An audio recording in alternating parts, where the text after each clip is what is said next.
Hello, Revere, and welcome to the Revere Senior News. This is a show for the month of September, and we have two special guests there, Mr. Steve Fielding, who's the director of the Revere Senior Center, and Mrs. Lois Diamond, who retired. I was the program coordinator. And she was honored a few days ago. So, Lois, let me say welcome. And Steve, let me say welcome to you.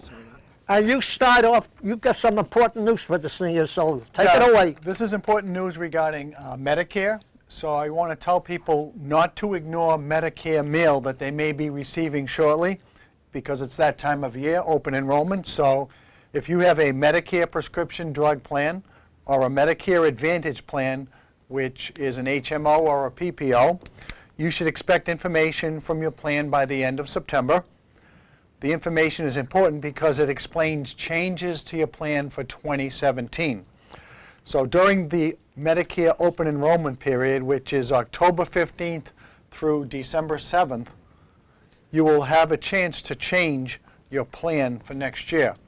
And any Shine counselors can help you. We happen to have a Shine counselor at the Revere Senior Center, Barry Olevsky. You have to schedule an appointment at the Senior Center with her by calling 781-286-8156. And you should call early because Barry is a Shine counselor who takes appointments only, and she's very busy, particularly down in that period of time for the open enrollment. Can you repeat that date just one more time, Steve? The open enrollment is October 15th to December 7th, so that gives you the opportunity to make changes to your plan. If you receive mail, do not ignore it if it's from your Medicare drug prescription plan. Okay, thank you. Now we want to have two things to discuss today. One is the Golden Gala 50 Plus, and the second, of course, is Lois Diamond, who was honored a few days ago by the Senior Center and the other organizations. So, Lois, you spent 18 years at our Senior Center, but a lot more before that. So give us a little history. Well, I kind of got involved. I was actually a homemaker many, many years ago when my son Eric was little. I used to work mother's hours for Intercity in Malden and homemaker care services out of Revere. And I kind of really enjoyed working with the seniors, and I wanted to do more. So at the encouragement of a lot of good friends, they said to me, Lois, why don't you go back to school? So I graduated in 1973 from Chelsea High, and after, raising my son and everything, I decided back in 1994 to go over to North Shore Community College, which I think is an excellent school. I got an associate's degree. It is only a 2-year degree, but I got a degree in gerontology/human services, and I kind of was very interested in working and doing more for seniors than to just being there to clean their houses. So right, and I met you at the Lighthouse, I believe. Yeah, I was doing, and we had to do internship. We had to do 2 semesters of field placement. I did one with formerly, which was CRW. I had helped out with the Meals on Wheels program, saw how that all kind of worked. And of course, this was back in 1994, 95. And a lot of things have changed with those programs as of now. But I learned a lot about that. And then I had to do field placement, which I was fortunate enough to do it at the Lighthouse Nursing Care Center here in Revere, and I had known them up there because I was a Eucharistic minister from the Immaculate Conception Church. So it was I was really very fortunate. Everything kind of fell into place, and then I ended up doing the activities, and that's where you and I met when you would come up on Sundays and doing concerts. And there was a lot about working with the seniors that are in the care of being a resident in a facility like that. They're not able to get out, so the purpose of having entertainment like you, Morris, who would kindly give of yourself, or any entertainment that does that, is so fulfilling. It and is. Certain people that used to work with that I kind of learned a lot of things from, and if I can mention Dorothy Mulo, mention all you want. She was one that was just, to see her want to take the patients that were in chair beds that are not mobile to come down and to listen to the music, even though they weren't able to talk, but to watch their toes and that when you'd be playing music, to remember something, and their feet would literally move back and forth. I got to tell you a story about that, if I may. Sure. I used to go to the West Roxbury Veterans, and they asked me one time, we didn't have computers, we had CDs, so they says, bring down some of your CDs, and I brought down some polka music, and I love the polkas. I know you do. Okay, I put it on, and there was a guy there who had his foot up on a traction. And I put a poker on, and he couldn't, of course, move, but the fingers at the end, the toes, and Music the, stimulation. yep, started to move, and the doctor came over to me, and he said, you know, this is the first time he's ever Yep. moved those little It fingers. is absolutely amazing what music can do to stimulate Right. a person that's non-vocal and able to express themselves. By the It way- triggers something in them. I got to tell you, how did you like the honor that was given to you at the Revere Senior Center? Absolutely. I was overwhelmed. I'm so I mean- humbled by it. I can't say enough about it, Morris. Standing room Everybody- only crowd. I am just, I'm telling you, Usually we don't get that for people. Even I didn't have that, but you did. It People- cost us a few bucks to pay people to come. It was worth every penny. It was worth every penny. yeah, it was absolutely beautiful. I thank everybody that participated. It was Right. absolutely wonderful. Thank Lois, you. I'm going to get back to you, but Sure. I'd like to speak to Mr. Fielding. course. Steve, tell the people out there about the Golden Gala that will be on September the 15th. Well, the Golden Gala is something, I guess, it's an offshoot of something that used to be celebrated at the Revere Senior Center, and Right. Lois was there during those times, where they celebrated the 50th wedding anniversary of couples who had been married 50 or more years. And then it kind of died down a little bit, and it was dormant. So Morris, you're on the Council on Elder Affairs, and we talked about bringing something like that back. So we are in the midst of planning that for a few weeks from now, and September 15th, and it's going to be a full course meal at the Matola Post. Sammy Oresco of Sam's Kitchen over there is going to provide a nice Italian buffet. Alan LaBella is going to provide the entertainment and dancing and getting everybody up there, and it's only $10 a person. Cash only, Cash only, cash only, and it's from 3 to 7. right? Right. September the 15th? The 15th, Thursday? yes. That's on a, It's a Thursday. Thursday from 3 Thursday. to 7, yeah. It's Right. going to be a great time. right. Now give them the bad news, because we had 220 tickets. Well, the bad news is there's like very little left. I mean, I don't know how much is left, but there are not many tickets at all. There's only about 20 tickets left, and Yeah. it's on a first-come, first-served basis. Right, cash only. Right, You have to come down to the senior center and pay in person. right. And if So- the one who takes the money there is Roseanne Roseanne Colanino. Colanino does a great job. Yep. Yep. So make sure they see Roseanne when they come down. If you don't know Roseanne, she always has a hat on. Right, the hot lady we The call her. hat, the lady with the hat. Hat on. Now I'm going to get back to you, Lois. First of all, I'm president of the Revere Allied Veterans Council, which includes the Matola Post, the American Legion, the Beachmont VFW, and all the other organizations, the Women's, the Senior Center, etc. And on behalf of them, I would like to thank you for all the things you did for the veterans. I'm not going to mention what you did, because you're going to tell us what you did with the knitting that you did with your knitting group, so it's all yours. Okay. Well, actually, the knitting group started back in 2008. I wanted to do something to kind of bring people together. So I really do not know how to knit or crochet myself, but these ladies that meet every Thursday morning at 25 Winthrop Avenue at the Senior Center are unbelievable.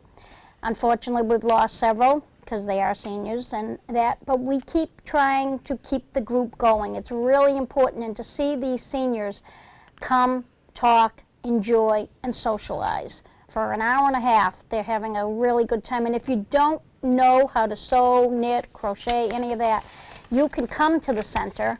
And it's really important because other people that know how to do things will teach you. And you know, you kind of learn from each other. You know, I have a big idea that learning does never stop. So no matter how old you get, you can still That's true. keep learning. So it's very important.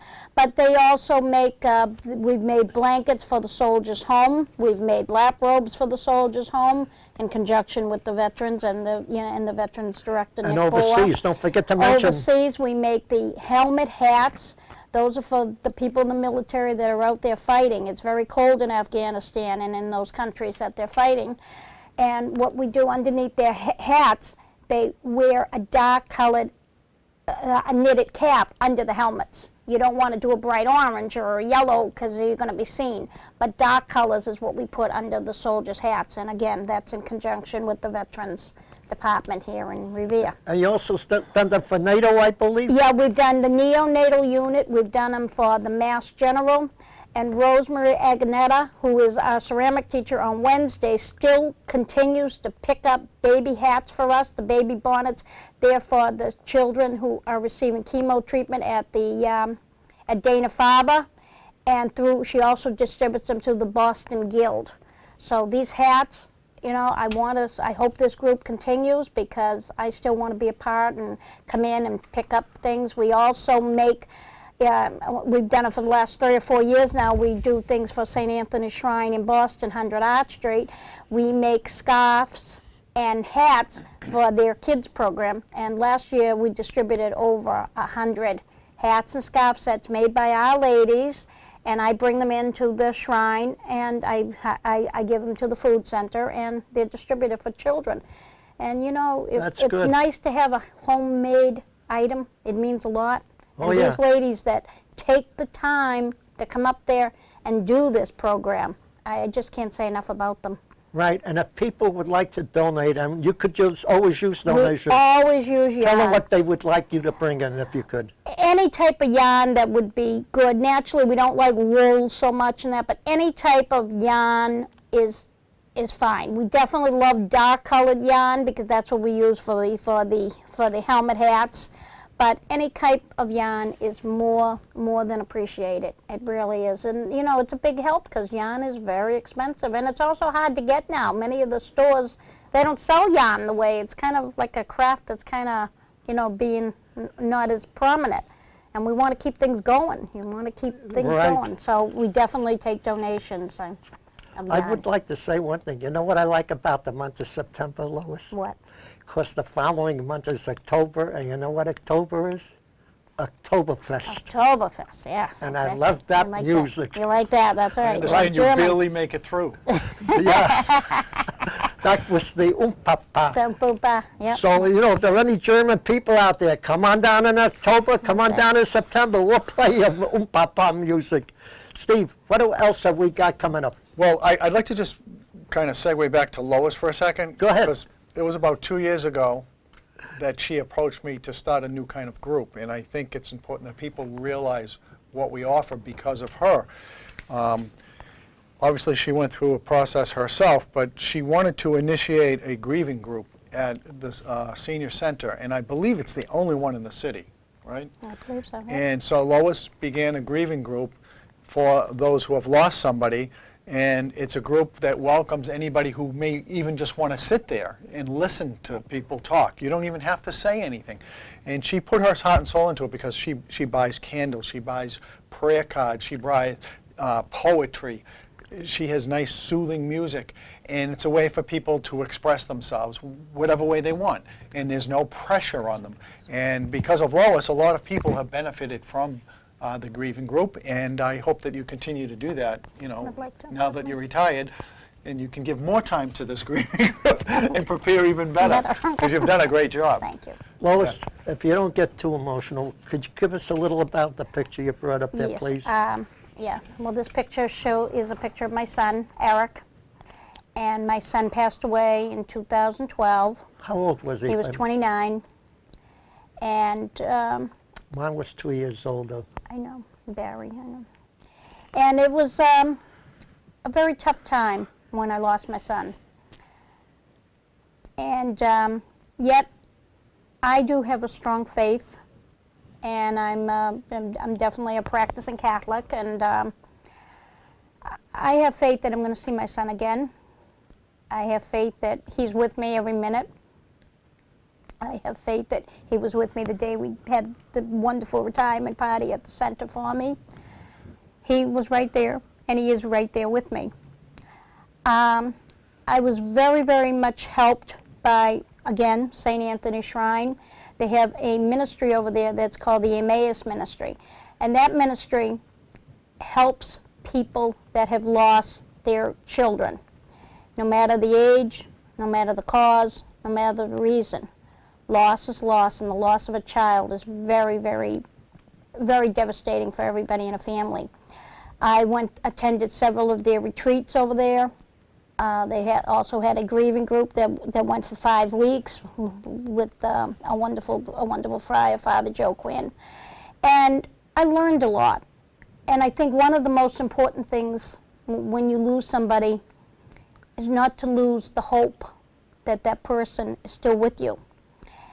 I think to be able to listen to somebody and to know what other people are going through, people that have lost children maybe 10 years ago, even though, you know, the loss is recent for the person, but to hear that somebody else has lost somebody 10 years ago and they're still doing okay is so important. Mine will be 20 years. 20 years, Morris, wow. 1997.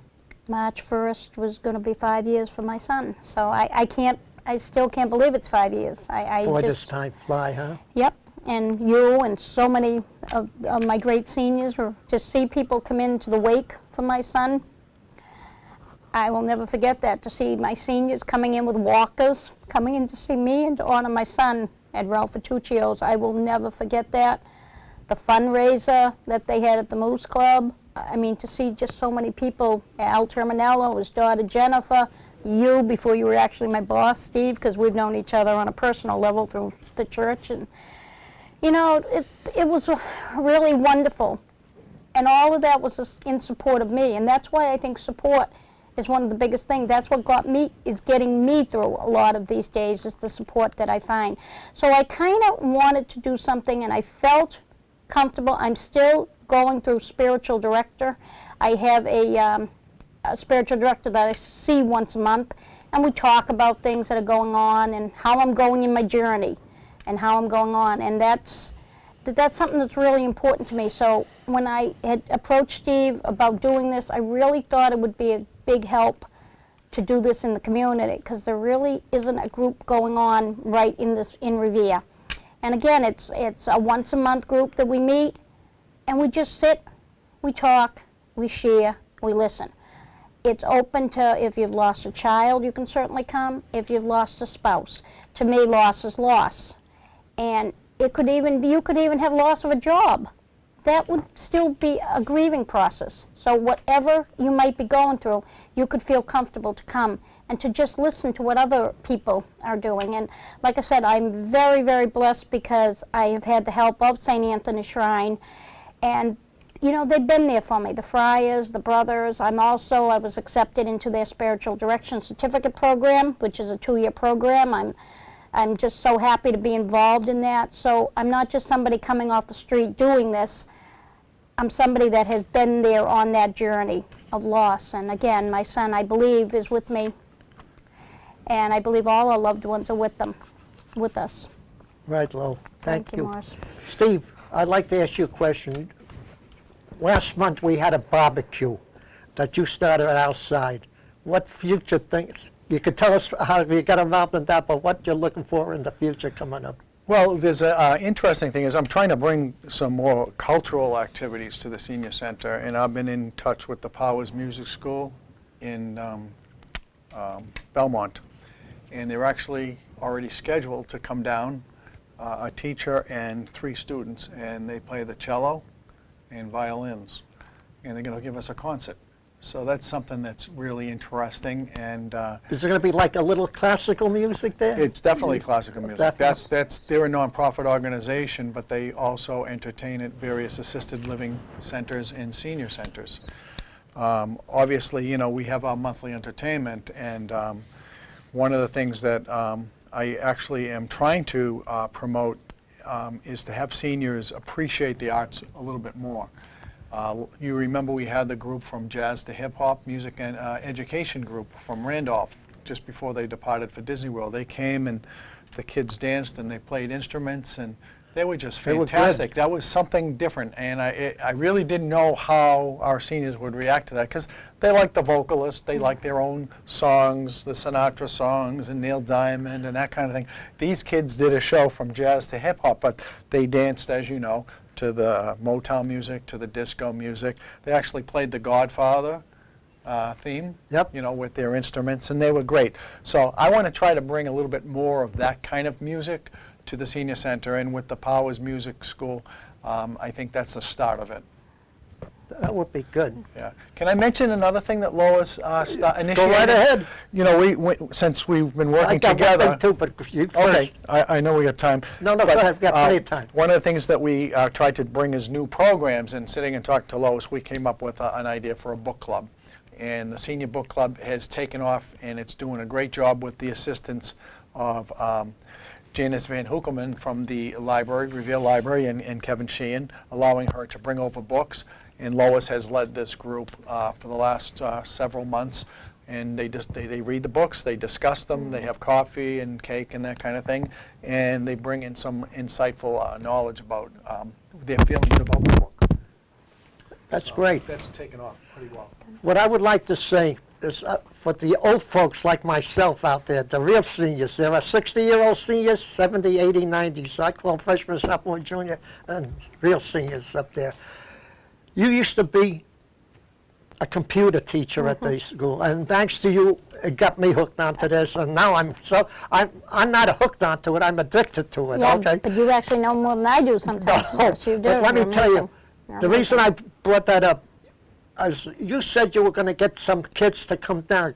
Do you know when that's going to happen? Because we'd like to get a lot of the seniors out there who have never come to the senior center, who want to learn the computer, to come on Well, I'm down. waiting word from the high school because a lot of the kids are just heading back, just have recently headed back to school, and they're just getting into their schedule. So once we I know their final schedules, then we can have them come down. A lot of them need to do community service work for college, and as they're preparing for college. So I'm hoping to get the juniors and seniors down as well. That's great. Lois, could you tell the seniors out there how you used to start them off so they would learn how to work the computer, just the basics? All right, well, basically, it was a basic computer class, and of course, I started it way back in 2001, so we've come a long way with the computers now. And we used to have these old-fashioned computers, and then back in 2010, in conjunction with Ming's son through the Mass General, the Arch program was a program that she had came to me and asked if she could be a part of it with the computer. She would come on the 5th week of the class and would teach the seniors how to look up good medical information. You know, the computers are wonderful, you get out there and but there's all kinds of information, and some of it, anybody can post anything. But you want to, as a senior, you want to be smart, and you want to look up for good things. So it's good to go through a program where somebody like from the Mass General is teaching something, how to look up good information. So Ming would faithfully come every 5th week of the class, and she would help teach the students. I had given them the initial part of learning how to use a mouse, learning how to open the computer, how to close a computer, how to look for a program. We would do, on the 2nd week, we would do Microsoft Word, which is your basic typing document. Now, and I had a lot of seniors would say, oh, I haven't typed in 30 years. They don't know how. That's okay. If you do hunt and peck, it's okay. You're at your own speed. You're not like in school that you have to produce a 500 word paper. So you take your time, and that's what I tried to instill in the seniors, take your time. And so many of them, we always offered them that they could come back once they had taken the 5-week course, and we gave them a nice little certificate. And, you know, they could come back and they could learn more or do more on the computer. So that's how it was kind of set up. But again, that was a great program that I actually ran with Ming. And that's what happened in 2010. She applied for a grant to get brand new computers. So we had a nice, you know, that was under Mary Ambrosino when he was in. We were able to have a wonderful open house and invite people to come see our new computers. So that was you know, we've done a lot of good things. I know, and the computers today, if you type and you make a mistake, the computer will tell you with a red line underneath. Right, well, that's what spell check with Microsoft Word is spell Right. check, and if you spell a word And you wrong. could even talk to it if Yeah, you want to. Yeah, exactly. There's so many, like I said, we've come so far. I mean, I can remember when we used to save it on the literal floppy disk, the big floppy Big disk. disk. Then we went to the 3x5 floppies, and I can remember doing that. Now it's the memory stick, and, you know. The USB port. you USB could, port, right. And they So come with things so have many come- gigabytes on them. Yep. Steve, we got about 3.5 minutes left, so a minute and a half for you and a minute and a half for her, and I'll take it 30 seconds. Well, I just want to encourage people to, when you see Lois, say thank you for all the things that she's done at the Senior Center over the last 18 years, 17 to 18 years. And we want her, and we know that she will continue to be part of the senior center all the time. And we encourage you to come to the senior center. We always looking for new people to come. Stay tuned. We are going to probably replace our line dancing with yoga dance, and we are looking into adding salsa dance. And so we'll be looking for Morris to play some Latin music that will that will help that endeavor. I got to tell you, Steve, this is no lie. I've got over, I don't mean I have them on here, but I would say over 100 million, and I use the word million songs with a certain program on there. You can vouch for that. Absolutely, I've seen it. And so I guess back to what I was going to say is we need seniors to come down consistently. We want new seniors. We invite you to come down just to stop by for a tour, look at our newsletter, meet some of the seniors that come every day. There's something for everybody there. It's a great, safe, warm, welcoming environment. Go ahead, Lois. You got a minute to Okay, wrap it I up. just want to say, I want to thank everybody in the city of Revere who was kind enough to come out for me on Lois Diamond Day at the Senior Center. It was an honor to have you there. That was totally overwhelming. I really appreciate it. I also want to just give a fast thank you to my former boss, Al Morelli, who hired me back in 2000. I learned a lot from Mr. Morelli, and I've learned so much from Mr. Fielding. Steve has been just really wonderful. He's understood, you know, that I haven't always felt good between my back problems and that. And as I say to people, I'm retiring from the city, from the senior center, but I am not retiring from life. So I'm going to be around, Morris, between, you know, hopefully doing the grieving group once a month and, you know, doing the blankets. And I'm going to be around and doing things at the shrine. And I just want to thank the city of Revere and people like you, Morris. And I know, you know, I might be leaving, but I'm still going to be friends with you people. Right. Lois, on behalf of the military and as president, again, of the Revere Allied Veterans Council, for all you did for us, for the blankets, the military, and everything else, we want to thank you again. And we would thank you every day for what you've done for us over the years. So God bless you. And my co-host, Steve, thank you for coming up here. Thank you very much. Lois, I want to say thank you for taking the time off. I know you didn't feel well, but it was nice of you to come up. Thank you for inviting me, Morris. And I want to say God bless all our military troops, wherever they are, our great country, the United States of America, and the people of Revere. Thank you again, and I hope we have another great show next time, so keep tuned like we have today. Thank you.